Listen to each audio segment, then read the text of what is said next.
Are we live? Good afternoon, everybody. Welcome to the Kansas City Woodworkers Guild's Saturday Skill Builder for December. And we have a special one today. Joining us is Jim Bany. He's going to tell us all about a community project that the Guild has coming up with the Flourish Furniture Bank of Kansas City. So I'm going to turn it over to Jim, and if you have any questions, be sure to, if you're on YouTube, be sure to type it in, and we'll get the question answered. And we've got a small crowd here, so Jim, it's all yours. Okay.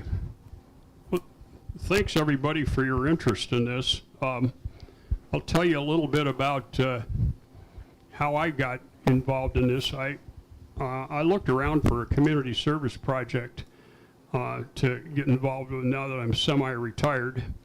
So the Church of the Resurrection had a program that they started about 15 years ago, and it was called My Father's House, and it was recycling furniture. And it became so big that they changed the name of it to Flourish Furnishings, and it became its one 501c, and it's completely separate from the church now. And basically and it's now officially called Flourish Furnishings Bank. And basically what they do is they collect used furniture from all over, and they redistribute it to people in need. And they have all the social organizations, social networking organizations from all over the Kansas City, of which there are approximately 80, vent the people who need furniture. And these people can be refugees, they can be people coming out of prison, they can be people who are in domestic abuse situations where they need to move and have absolutely no furniture. And so what the Furniture Bank does is bring them in, just like bring them into a furniture store, and they supply them with a kitchen, a living room, and a bedroom. And they supply everything along with it. These people have a space, but they don't have anything to put in it. And so last year, they outfitted 720 families. This year, they're on schedule to do approximately 900 families. So it's filling just an incredible need. And how I got involved with it was I started over there. They have a department that fixes furniture that comes in that needs repairing. And I started doing that, and it became pretty evident that one of the things that they needed most was small kitchen tables. For some reason, small kitchen tables are difficult to get recycled. There just aren't very many of them that get into that process. So I came across the idea of what if I came to the Guild and we build some tables and donate them to the Furniture Bank, and at the same time use it as a training vehicle. And so I set about, I initially built four tables as prototypes, and this is actually the fifth table. I've already donated the other four. They generally bring in about 10 clients on, they do this on 3 days a week generally, Tuesday, Thursdays, and Saturdays. And they generally bring in 10 clients each one of those days. And I brought the tables in on a Tuesday morning first thing, and by 10 o'clock, all 4 of them were gone. People had already, there's just a dire need for them. And, you know, hey, this is a new table, a new oak table, you know, so I came back to the board and suggested that we do this as a community service project, and the board unanimously agreed to it. Said, okay, your idea, you lead it. And so Steve over here is part of that project. Mike is helping out with the project. John Johnson is, when he's available, is helping out with this project. And I have no idea how many tables we can build. Just as many as possible. Now, I'm a military veteran. I came up through the Army. I spent a great deal of my time in Special Forces, which is called unconventional warfare. And the main rule that I learned in unconventional warfare is there ain't no rules. So I've surmised with this particular project, there are 2 rules. Number 1, the top has to be no more than 30 inches high. That's a standard for all kitchen tables. And the other rule is that it's got to be rigid. So you come up to it, and the table, the legs don't collapse or wobble or whatever. Other than that, I don't want to say I don't care. Use your own judgment about. I would like the tables to be look halfway decent. We are talking about function. There's such a dire need for them that we're not looking to build pianos here, so to speak. So, given that, I will start with how I built these 5 tables, and I started with the top. And I like to build flat surfaces. That's really always intrigued me about. We're going to use plywood for this,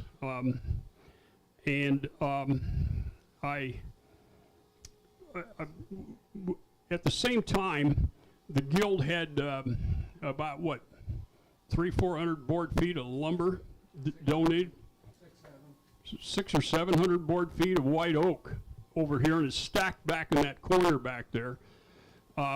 So I said, can we use part of that? And Mike, who was kind of the honcho of that, said, go ahead and use whatever you want. And so I went through there and I started milling out material to use. So the top is made out of a piece of plywood and some banding. Now that material back there is pretty much rough milled to 1 1/8. And so getting it down to 3/4 inch means I'm taking 3/8 of an inch of material off. That is a lot of material to have to take off, especially if you're the 1x material that I'm using for the apron. So that's turned out to be a lot of work. Roland here just donated a bunch of red oak that's already milled, so I scarfed that. I gave him the biggest hug. He says he's got about 300 board feet, so awesome. Anyway, so one of the difficult parts about this particular table is the banding that I put on it, and I mitered the corners. And what I did was, you can see this particular piece of plywood over here, I splined it. And I splined it with a router. Just a regular splining bit. And it's easy to use, and if you use it, I like to use a tool. I like to use a tool that's smaller than the piece that you're working on. So if it's a router is a lot smaller than a big piece of plywood, so I just run it around and it's pretty accurate. It works really well and it's quick. The disadvantage is it makes a lot of dust, and it's really hard to capture that dust. So be prepared to clean up where it sprays all over the place. So the second thing I did was I milled I cut the slot for the spline in the banding, and you can see how I cut that slot. And I cut this on the table saw, and it's just easier. This would be real awkward to do on like that. Okay. Speak through my nose. My nose is too big.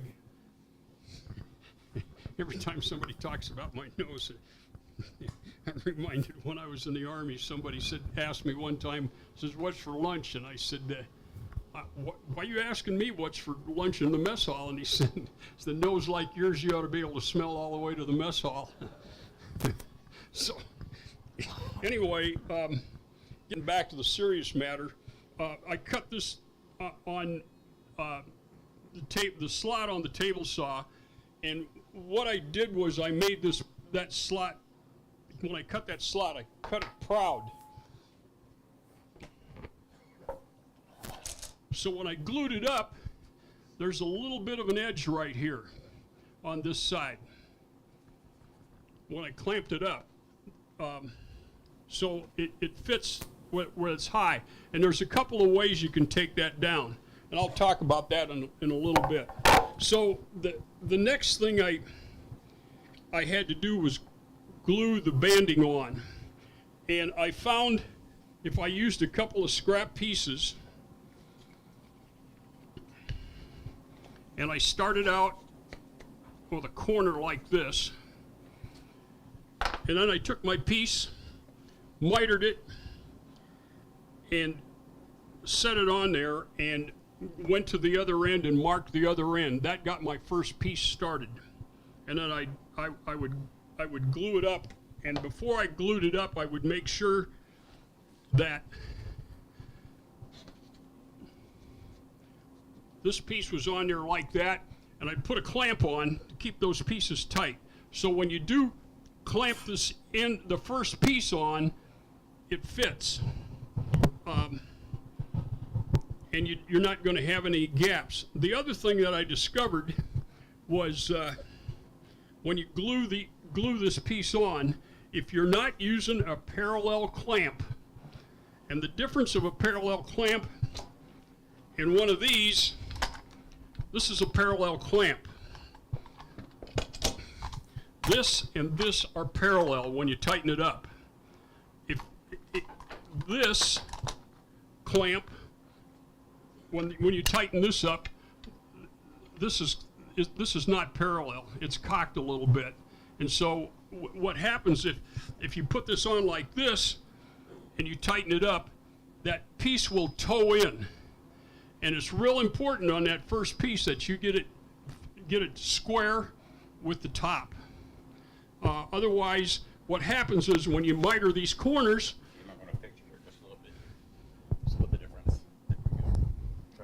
when you miter these corners, it's either going to be open or closed on the top. If it's open on the top, that's a little bit of a problem, and you got to fill it. If it's open on the bottom, you can fill it, and then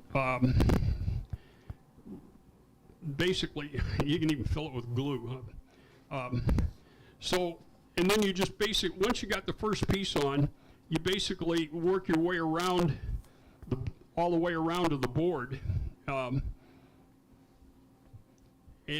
you just take this next piece and put it over here and mark it, and then you dry fit it when it's tight. The other thing that I found that you have to do, if you run a slot in this, is fill it.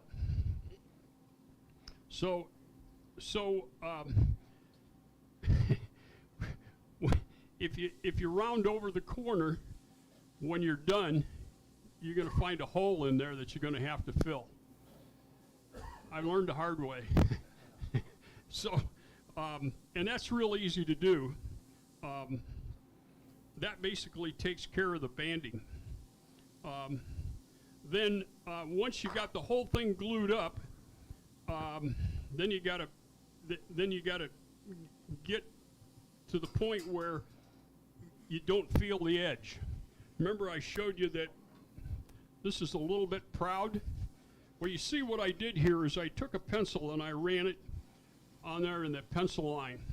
And what I do is I have a Festool sanding system, and I just take my Festool sander and I sand this down until I can't feel an edge on there at all. Now you got to be really careful when you do this. And if you sand through the veneer, I don't care. Big deal. We're talking about function here. I can't tell you how many times I've sanded through the veneer on projects and had to start over. Well, we're not going to start over with doing these.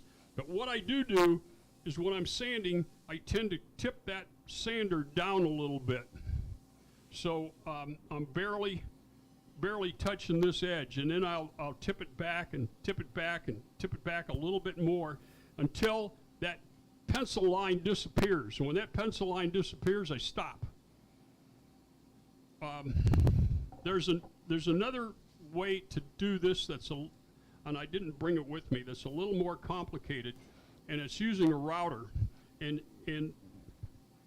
I have a plate that goes on the bottom of this that's pointed, and I'll put a mortising bit on the bottom of this and run that to the point where you can run your router over like this and you're not going through the veneer. But I only do that if it's really, if I got 1/8 of an inch or more, then I'll do that. If I got less than, I'll sand it off. Let me talk about sandpaper a little. A couple of weeks ago, the guy from Taylor Tools was here, and he introduced us to this sandpaper. It's made by 3M. It's a game changer. I can't tell you how much of a fortune I've got tied up in Festool sandpaper. I'm kicking myself right now because this stuff is cheaper and it's better. It's amazing stuff, and it lasts 4 or 5 times longer than most sandpaper. And it comes in multi-packs like this. I start with 80, 120, 150, 220, 320, I think it is. Yeah. 320. Yeah.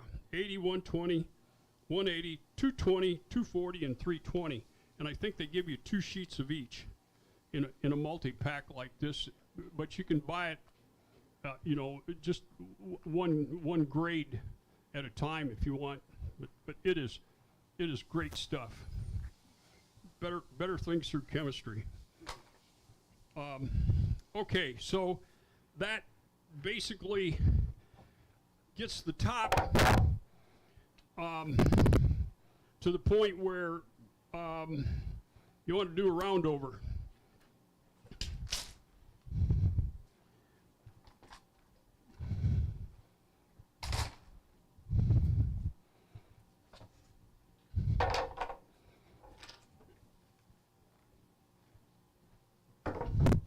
I just take a router, and the first thing I made the edge round over with a router bit, and I just put a big router bit in, and I just increase it each time. Just go down it so you're cutting against the grain, and just going down like that and then increasing. It takes about 3 adjustments to make the full half, and I think that's a 3/4 inch round over. Once that's done, I take a 1/2 inch round over and go around the top. And basically the top is done. The next thing is the legs. So I went back there and I got enough material. That material is 1.125" for the most part, and so what I did was I planed one side of it down, and I glued that side together. So I came up with, you can see the glue stock here. I came up with to the point where I could square this off, and I've got 2-inch material. I don't care if 2 inch is 7/8, whatever. Big deal. As long as the leg is substantial. And I looked at what would be the best way and the best looking leg, and this leg under here squared off like this looked a little cumbersome. So what I decided to do was taper the legs, and this is my taper jig. There's a lot of taper jigs out there, and I've had like 3 or 4 of them, and this one I find works the best. I like it the best. I basically, I come up here, I'll come up to about 4 inches down here, and that leaves a flat spot to where the apron gets put in, fastened to. And basically, at the bottom, I want about 1 inch square of, so I'm going to take off, I'm going to leave about 1 inch on, and you only need to taper 2 sides of a leg. So I basically put it in here like this, and where you want the flat spot to start over here, where you want the flat spot to start, like this would be 4 inches right here. This has to be even. So I'm cutting about, I got this just a little bit tight.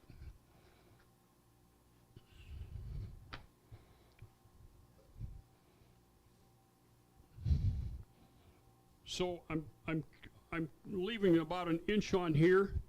Slide these over, clamp it down, and run it through the table saw. And I do that, then I take it back up.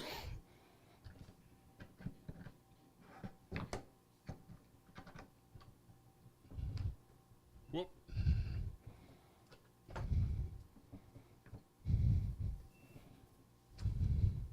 Ready to go. I find this is the safest one that I've seen. It just works. It's simple and it works really good. I got the legs tapered. The next thing I do is I take a 1/4 inch roundover bit on my laminate trimmer, and go all 4 sides of the leg, and then you're ready to sand it. And it's really easy to sand because you can get your sander, get it on the table like this, sand it,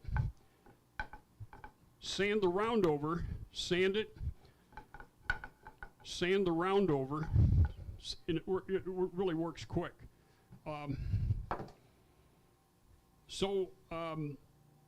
The other thing that I failed to mention is when you square either the top or the bottom off, have these sized, and I made these 29 1/4 inches, so 3/4 inch plywood gives us up to 30 inches. Is leave these long and recut these once you've got it squared off, because if you cut them to length before you got them completely squared off, this won't be this won't be square. Found out the hard way. And that just makes sense. So, okay, so the legs are ready. Traditionally, there is a certain way that you attach, here's the apron piece. And this piece can be anywhere from 3 inches to 3.5 inches. It doesn't make any difference. 3.5 inches really isn't an advantage over 3 inches at all, other than maybe the wider the piece is a little bit easier to fasten when you fasten it into the leg. So you just prep one by a little over 30 inches and the apron is ready to go. The other thing that I do with the apron before I go about fastening it is you're going to want to fasten this to the tabletop. I purchased one of these 6 or 8 months ago, these new Craig jigs. They are awesome. If you don't have one of these, this is one of the, if you don't have a Craig jig, you need to get one. If you've got an older one, I found it advantageous to shop up and get this new one because it is so easy to use. And it's, all the pieces are stored in here. The bit's stored right here. The driver's stored right here. It's all self-contained. And what I do is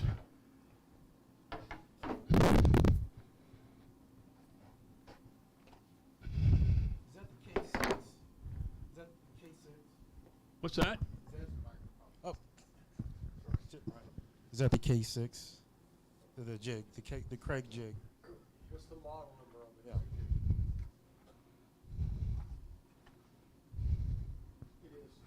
It is. Don't have any idea.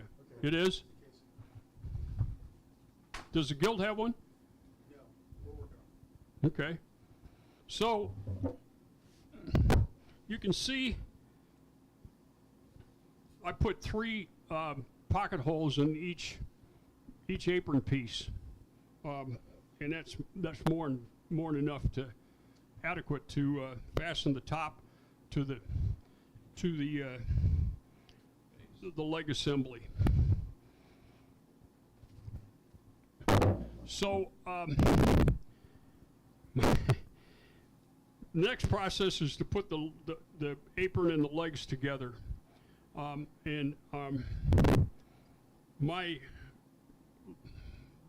lovely wife of 54 years as of last week purchased me a domino for Christmas, which, man, I'll keep her around another 54 years for that. So, and not only did she purchase me a domino, she purchased me the big one.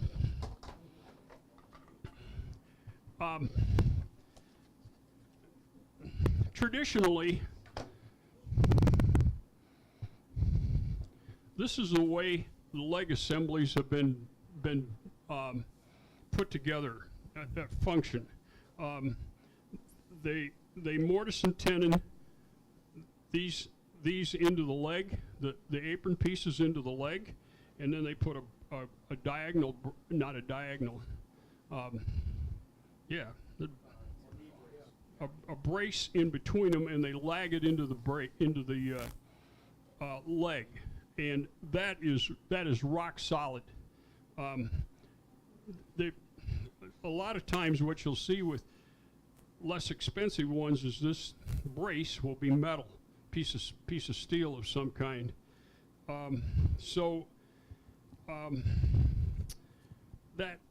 This is a lot of work, and you got to be set up to do this.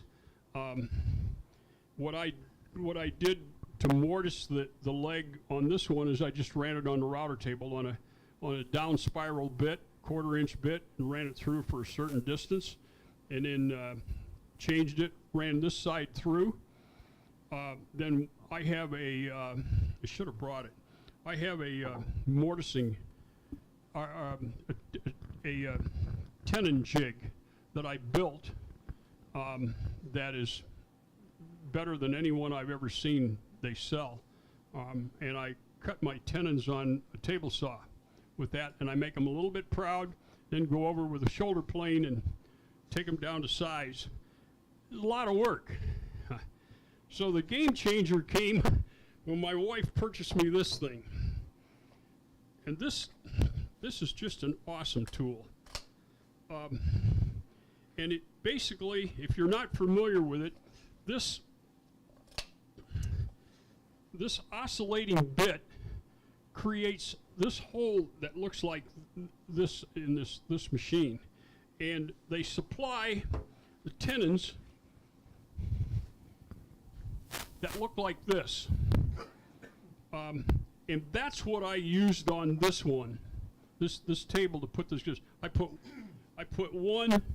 two in each leg, and then when I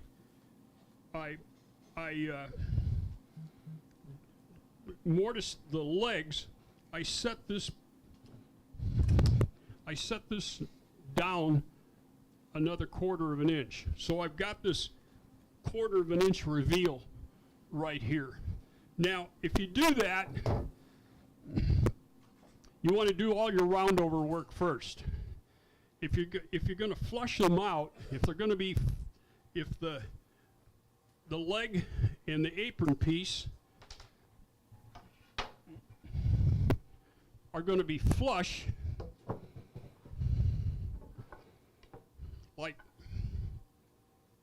like this, you don't have to do the roundover first. You can do it after it's assembled. If you're going to round them over. It's not a requirement that you round them over. And I was amazed at how rigid this table is using dominoes. It's every bit as rigid as using this method. The brace really isn't necessary if you're gonna use dominoes. No, it's not. This brace is not necessary if you use dominoes. The brace idea, the brace design was meant for knockdown furniture. So you Yeah. can remove the leg. But it's necessary if you're going to use a mortise and tenon in here to draw it tight. So I tinkered around with using pocket holes, and guess what happened? And this is a little bit, this ain't gonna, it might work if we use softer material. It won't split out, but when you use pocket holes, you generally got to clamp stuff together before you run the screw in. So I don't advocate for this system at all. It's just a lot easier to dry fit everything together with the domino system. And then when you clamp 2 sets together, one set, clamp them together, and that is where I really found the difference between parallel clamps and non-parallel clamps, because you could tell the difference if it was towed in on the clamps or not. So basically, I got the table to a point where I could put a finish on it, and I talked to Mike, and he said, "Well, there's only I want to make this as simple as possible," and I looked around for a one-step finish, and Mike suggested, "Well, there's only one way to go, and that's this stuff right here called Oldies Oil." It is awesome stuff. It is the greenest stuff that I've ever seen as far as a finish. There's no VOCs at all, and it's all organic material. It's oil and wax, basically. Vegan. Yeah, vegan. Okay. So, the disadvantage of it is this jar is $50. And I was like, whoa! And I had no idea how much, if I've got $50 worth of material in a table, it didn't make any sense to spend $50 on finish for a table. So I started using it, and the way you use this stuff is small little dabs, and you use a gray Scotch-Brite path, and you just rub it in, and then rub it out, and it dries in really quickly. So, and you don't use very much. In fact, out of this jar, this is the 4th table I've done out of this jar, and there's still maybe a quarter of this bottle left. What makes it so good? What makes it so good? Yes. There's a couple of reasons. Number one, it's easy to apply. It's quick. You can refinish it at any time you want, and it's very green. And it takes no skill at all to really apply this, like staining and then putting 3 coats of urethane on it, 5 coats, yeah.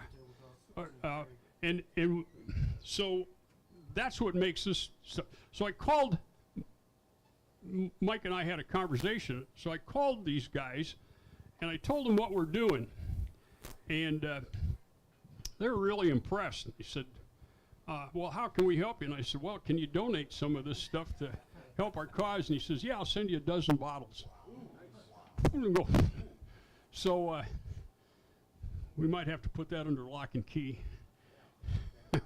Well, also, I will point out that the Tingatella brothers are very, very much into supporting causes, be it community outreach, like what we're doing, veterans causes. They also donated material for us to finish the flag cases and the ash urns for the We Honor Veterans program through the Casey Hospice. So, and to answer your question about what makes it so great, it's classified as a hard wax finish. So it's utilizing, its carriers are natural oils that are non-toxic. I put the stuff on barehanded. I don't wear gloves. The smell is really quite nice. Pass the jar around, let them smell it. It's a very pleasant odor. My wife loves it. She said, "Are you wearing cologne?" Yeah, get your wife to say that when you're spraying conversion varnish, you know. One thing to be cautious about is when we're sanding these tables, usually they tell you to sand up to 220 prior to finish. It's a good idea to go ahead and sand up to 320, maybe even 440. The finer you sand your flat surface, the better of a sheen you'll get off of the Odie's oil. You can go even a step further if you've got an orbital sander. If you've got like a Rodex that does both random orbit and orbital, you can put a polishing pad on your orbital sander and use that to buff, and you'll get an even higher sheen out of the Odie's than you'd get by hand rubbing it. Yeah, that's something I neglected to say is I start with 80. First of all, question. Am I right on this, Odie's, it's the only finish you can use in this shop? Or can you? What's the... We don't actually allow any finishing in the shop, but this would probably be fine. I've actually used it in here before on smaller projects. The concern has always been, and we were bound by our lease to not use anything with VOCs in it because the intake fans for the caves beneath us are just down the hallway here. So anything we do in here, odor-wise, could potentially be pushed down into the caves. And the people paying rent down in the caves don't like that. That's why the tenant that used to be in this space was Indigo Wild. which is you walk through the Hy-Vee store and you go through the organic section and you smell the really strong, pungent, sweet smells. That's the Indigo Wild products. That smell, I don't think it left this space for probably 2 years after we moved in here. So when I'm prepping material, I have a drum sander, and I tend to run my material through at an angle. So the sand marks, and I use 100 grit paper. Actually, I use 80 grit on this white oak because it's so hard. The sand marks are running diagonal, and you can see that. If I can get a smaller piece, I can pass it around. This will work.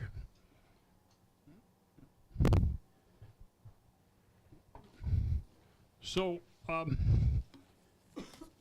you take a look. You can see the diagonal sand marks in that. You want to be able. You need to sand until you don't see the diagonal sand marks anymore. And if you just put a little bit of moisture on it, that pops right up. And so I start with 80 grit paper, using that 3M paper, and I have, like I said, I have a Festool sanding system, and I used to hate to sand, and I really enjoy working with this stuff now. Then I generally 80, 120, and then I'll go to 180, and from there I'll go to generally to 320.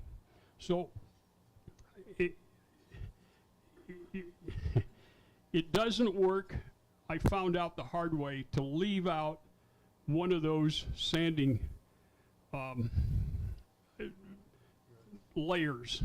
Yeah, it's one of those sanding grits.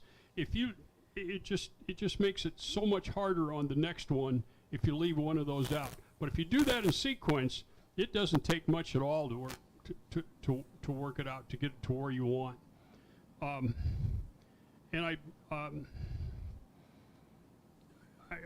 yeah, that seems to work really well for me. And you know, everybody's got their own system, so if you got a better one, I'm all ears. So we've gotten to the point where I put the finish. I did put 2 coats of finish on the top of this. The first one I could tell dried out a little bit, and I put the second one on, and I could tell the difference, and it hasn't dried out. So You don't have to wait 24 hours between coats. If you're going to second coat with Odie's, you have to go at least 24 hours. The first application, you put it on, and you can actually buff it out. They call it rub and buff. 45 minutes. It's set up. If you go to apply a second coat, they recommend you wait 24 hours. That gives the first coat enough chance to harden up. That's still with the Scotch-Brite, right? I'm sorry? That is still with the Scotch-Brite pad when you're buffing Yes, it out? yes. They also have a white applicator pad that is a non-abrasive. I find it hard to believe that Scotch-Brite is non-abrasive. I'm guessing it's probably like a 2,000 grit. The white pad is. No, it's actually 1,000 grit. Mm-hmm. So that's the process that I use. I'm open to any questions on it. Question. Microphone. 30 inches high, what's the... Well, I use 32 inches for one of the widths because I can get 3 pieces out of a piece of plywood that way. 32 by 32? Yeah, 32 by 32 is fine. If you cut 3 pieces out, that leaves 3 shorts that I'm working on, trying to make those 3 shorts out of a slab that I can run my hand across and I don't feel the seam on it. I haven't done that yet. I'm still working on that. I've done the lap. I've done the finger joint. I've done a spline, and I can't get we're working with 64th of an inch of veneer at the top. And so to get that completely level where you're not sanding one of those layers out, sanding through one of those layers has been really difficult. So my next, I got out of bed the other morning and said, well, why don't I try using my domino? And that's my next endeavor to see if that works. But I'd like to take those 3 cutoff pieces and make another so I can utilize the whole sheet of plywood. Plywood's really expensive now. If you, it's red oak is 130 bucks a sheet. White oak is 240 for a sheet of plywood. My gosh. It's 4 by 8, correct? Yeah. Jim, Yeah. on plywood, you'll find that if you go down the line with your plywood, you're going to have, could have as much as a 32nd of an inch difference in thickness as you Depends get on down. where you buy it. And it depends Well, on the Or how long it's set, you know, I mean, Yeah. it moves. If you go to Home Depot or Lowe's, and that's where this top came from, it really varies. They sell their plywood for like 70 bucks, and you can tell it's hard to work with. You can run your hand across there, and you can feel how uneven it. And I sanded and sanded trying to get this out smoother. I went to Shooties yesterday, and I got another couple sheets of plywood, and it's much smoother. I don't know if they use a thicker veneer, or if the glue process is different and it adheres better, or I don't know what it is. But I'm not going to use the cheap plywood anymore for the tops for sure.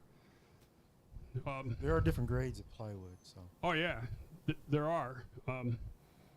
In fact, I don't know how they do it. Home Depot's plywood is made in China. How do they ship the material over there and ship it back and still?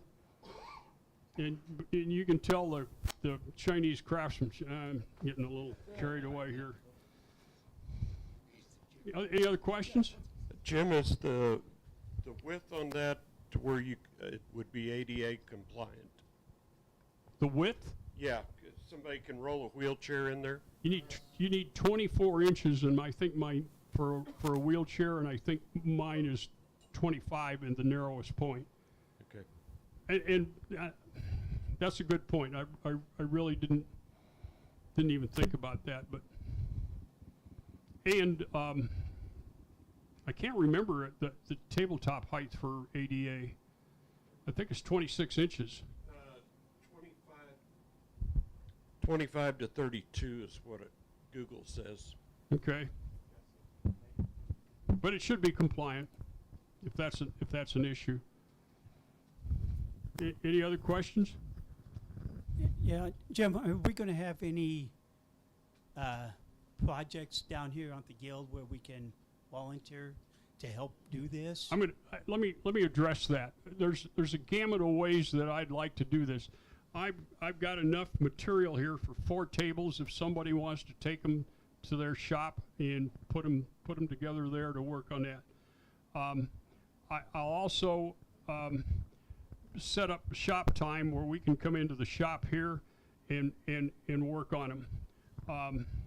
If somebody just wants to take a top and use their own material for legs and apron and banding, I'm all that. If somebody wants to do this as a team, I'm all for it. If somebody wants to come to my shop, I live out in Overland Park, I'm open to that.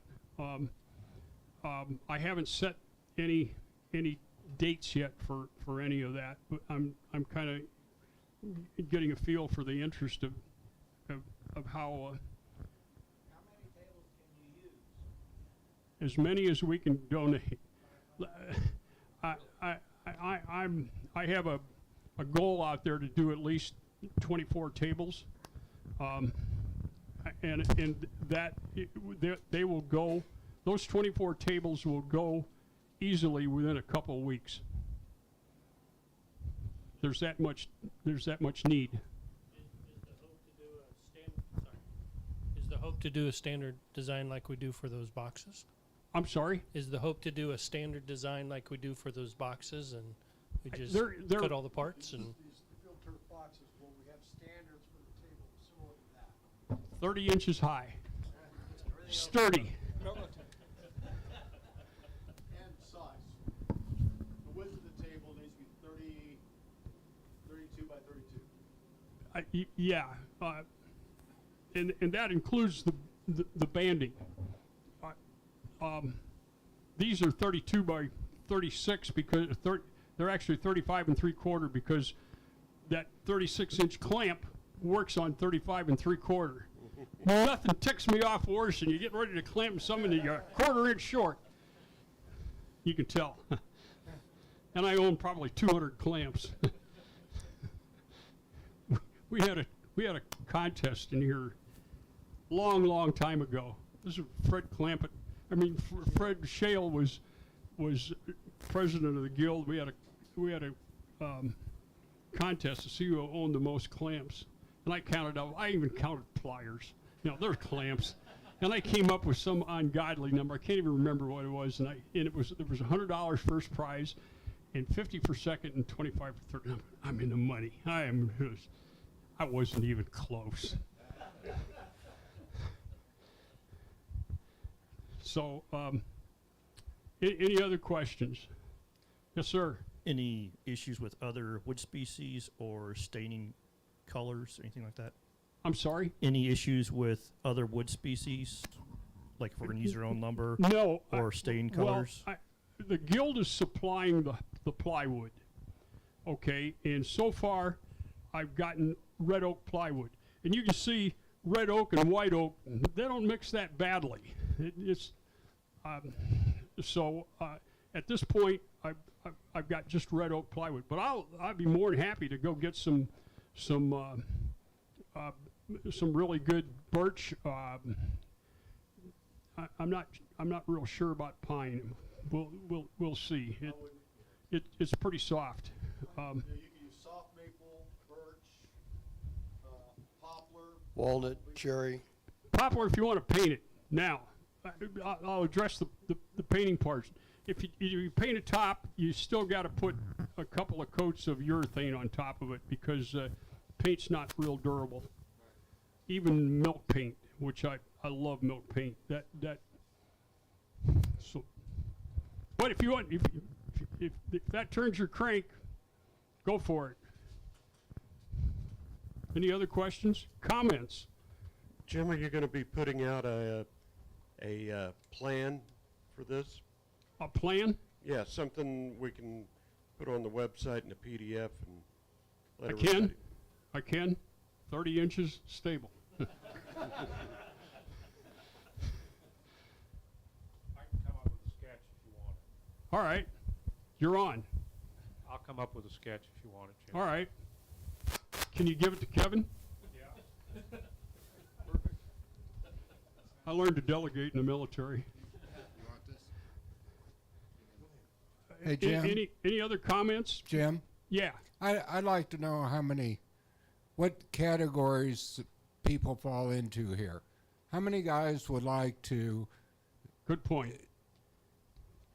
go home, build a table like this out of material you want to donate? Show of hands.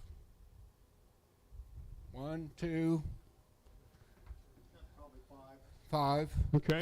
How many would like to come down here, pick up the parts, take it home, assemble it, sand it, finish it, bring it back in one piece? Show of hands. Okay. How many would like to come spend some Saturday after Christmas coming down here and assembling tables, sanding it here, doing it as a group? See a show of hands. Awesome. That's the answer. There's one little hitch to that, is that there's some glue up time. And I generally, like the banding, you can get that ready and get it in the clamps. And I generally like to leave it in the clamps for at least a couple hours. I use tight bond too. I have left it in the clamps for 30 minutes before, and so that there is some downtime. What you can do in the downtime is go prep the legs and get the apron ready. Yeah, you could eat lunch too. Okay. Yeah. Any other? Yes, Roland.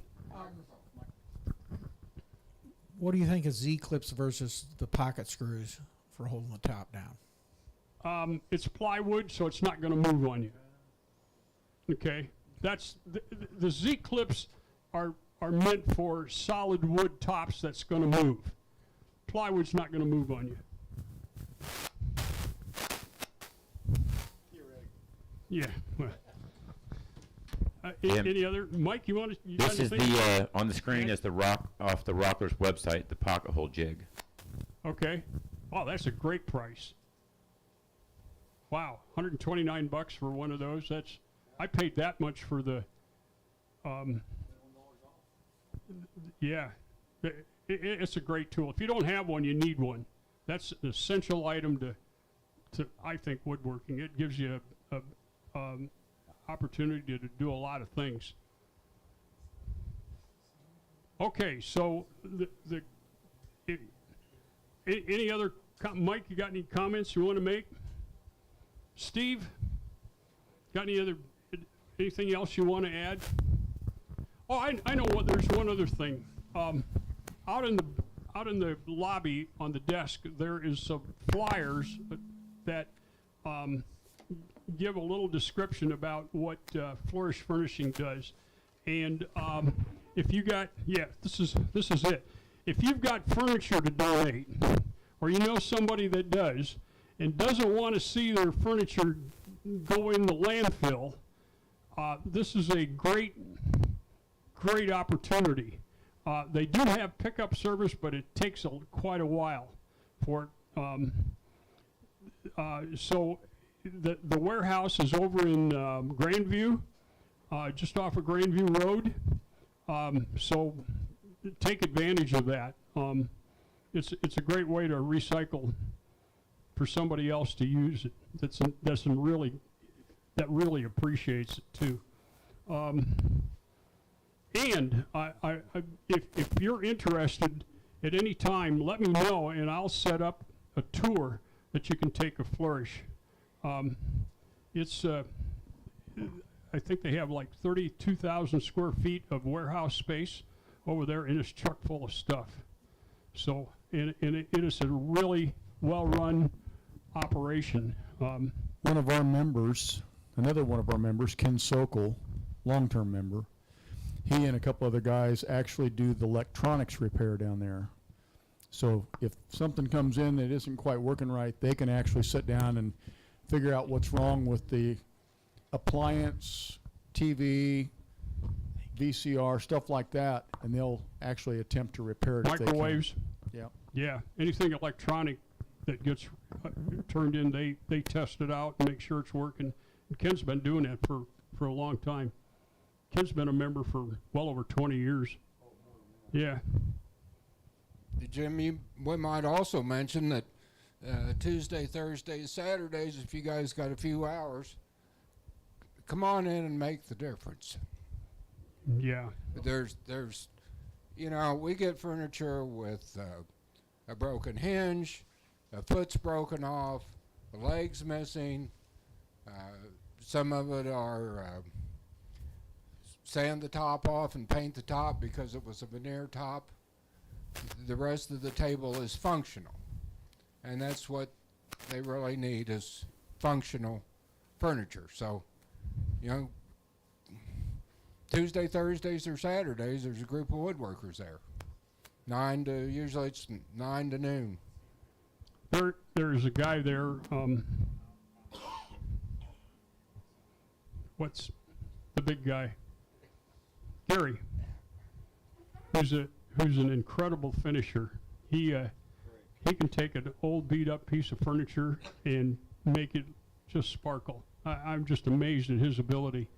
It's awesome to watch. the stuff, some of the stuff that he comes up with stinks like hell, but it really looks good. So, okay, I've got plywood and I've got parts here for anybody that wants to take them with. I've got parts for 4 complete ones. I've got 6, 8 tops. If somebody wants to take those. If you take stuff, would you? Can we record somehow? Get a recording of who's doing what. Tim's making a list. Yeah, if you take stuff, come up and see me, and I'll make sure you get what you need, and I'll give you out my my phone number on an individual basis if you've got questions or if you need a tool. I'll be more than happy to help you out with that. Yeah, I know some of you don't have the. I'm really fortunate. I've got. For a long time, I never came into the use the shop here because I have everything in my shop. The only thing I don't have in my shop that they have here is that 36-inch wide belt sander. So. Or a place to park your car. Yeah, and my wife. Yeah, don't go there. His garage has never seen a car. I hear about that every time it snows. Okay. This would be a great class if you could. This would be a good class, I think. Okay. If you can. Oh, well, that's what its purpose is do it as a training vehicle. That for sure. I thought about making solid wood tops. That in itself is a whole new ball game, and like I said, we're more toward the functionality of a usable table for some people in need, and plywood works just fine for that. I just see you building a cadre of people that go through the class, and they are capable of making these tables. Are you talking about doing this on an ongoing basis? We can do that. Or however many times you can do it per year. I'm all. Talk to was it Kevin is the training? That would be me. There he is, right over here. Something to think about. We'll work on something. I've kind of gotten out of the exercise of going to the. Steve still goes over there on a weekly basis and volunteers in the repair shop. I've kind of gotten out of that and into this. So the other thing, let me know if you need parts, because using these parts back here, there's quite a bit of prep time, and I'm more than happy to do it. I'm more than happy to take it. I like taking it to my own shop and prepping it. Because I can, okay, I got a half an hour, I can go out and do whatever I want, type of thing, whereas I don't have to come here all the time and that. So, okay, so I will, if those guys that want the parts will come up and I'll distribute them and, yeah. Jim, I know we've been talking about woodworking and everything. We've been talking about woodworking. What about other donations to their organization? What else can we donate? Like kitchen utensils? You're talking about two Flourish? Yes. To the Furniture Bank? They take everything, if it's usable. Their goal is to keep it out of the landfill, and they actually have a metric that they use for that. And they're incredibly dedicated people. It's all volunteer except for 2 people. And over the course of a week, there will probably be 90 volunteers there. So just to give you an idea, just so everybody understands, they acquired quite a few pieces of furniture from a hotel that had closed down. And if you've ever spent any time in a hotel, when you're walking down the hallways, right by the elevator, they always have a small console table that's, 18, 16 inches wide, about 5, 6 feet long.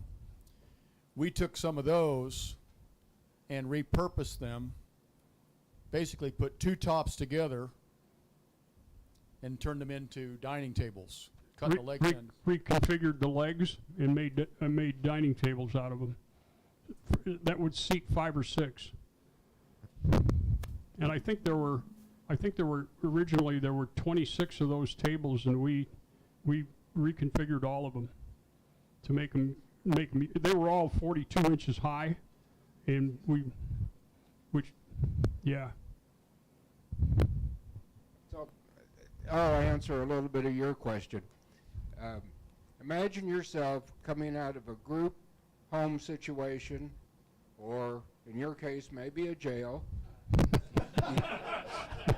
You have been, everybody that takes from Flourish goes through some other association here in town. You and I can't walk in there unless we're affiliated with somebody else. So you finally get an apartment. What do you need to be able to live in that apartment? That's what Flourish will give you. Furniture, housewares. We don't do refrigerators and big appliances because most apartments have those, or rental houses have those. But anything else you need. Couches, sofas, blankets, pillows. And I understand there are about 300 volunteers each week working at Flourish to furnish these items. You come in, you are assigned a personal shopper to help you decide what you want to pick up. Their goal is when the shopping is done, the last piece is loaded onto the truck and the person goes home with what they've chosen. They've got teams down there that are actually cleaning upholstered furniture. That's all they do. They have a team down there that sews sheets. Takes king size sheets and makes twin sheets and things like that. And they recycle beds as well. And they're in dire need of, always in dire need of beds. Mattresses, yeah. One of my favorite stories is from Rich.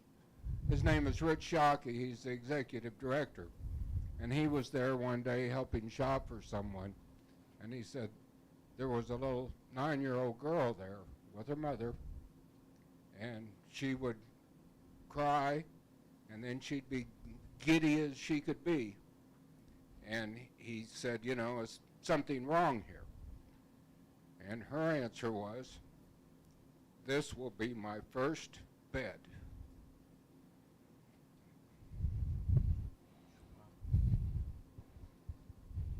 Yeah. So, okay. Any other comments, questions? Just before we one wrap comment this up? here is that today our men's ministry at the church I attend is helping a lady move to a safe house in Olathe, and she went to. We were supposed to meet in Grandview, pick up her furniture at Flourish Furnishing, and take her to her new place in Olathe. I couldn't help because I had an appointment this morning, and plus I wanted to take this class, and I didn't make the two connection until I came in. You can make it up by building a table. I wish I could. I'm in the townhouse. I simply do not have the space or the tools. So, but we can do it here. Yes. Yeah. Right. Yeah. Yeah. I raised my hand for doing it here. Yes, definitely. I can do it here. But yeah, it was working today for our church and helping a lady. So this is a very good organization and purposeful. Good. A month and a half, 2 months ago, they had a get-together for the Flourish volunteers, and they brought in a speaker who is a guy who had been spent 23 years in prison and had been wrongly convicted, and he came in to talk about he had when he got out of prison. He came in to talk about his experience because he got to go through Flourish and pick out some furniture, and he he has since moved on. He's become very successful. It's a great story, and he brought with him a stool that he still has that he's going to keep forever because it was given to him at Flourish. And oh man, it was really emotional. Everybody in the audience is crying, and not me, but Yeah, you were. okay. So we over? Thanks.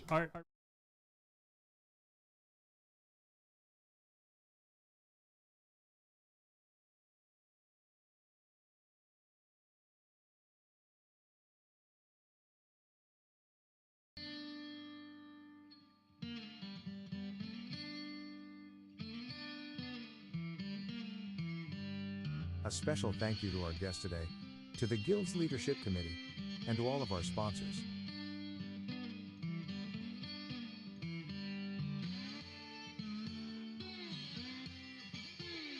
For more information about the Guild, upcoming classes, and events, please visit our website kcwg.org. You can also find us on social media by searching for Kansas City Woodworkers Guild. And remember to hit the subscribe button and ring the bell for notifications.